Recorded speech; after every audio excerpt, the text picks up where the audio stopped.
तर big boss मराठीमध्ये झाली आहे हातापायी विशाल आणि ओमकारमध्ये. टास्क चालू असताना विशालची स्ट्रॅटजी होती की तो दुसऱ्या टीमकडून खेळेल. ओमकारने त्याला अडवण्याचं ठरवलं. ओमकारने जाऊन विशालला बॅक साईडने पकडलं.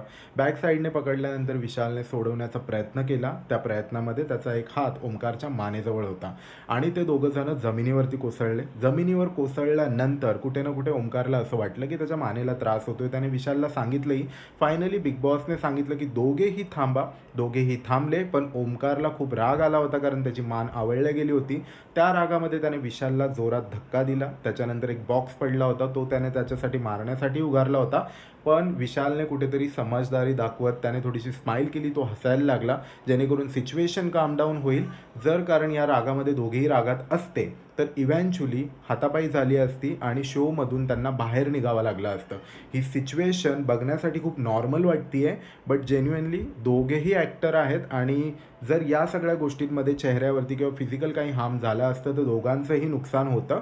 बाकी तुम्हाला या बाबतीत काय वाटतं कॉमेंट बॉक्समध्ये नक्की कळवा आणि बाकी अपडेट्ससाठी चॅनलला सबस्क्राईब करा.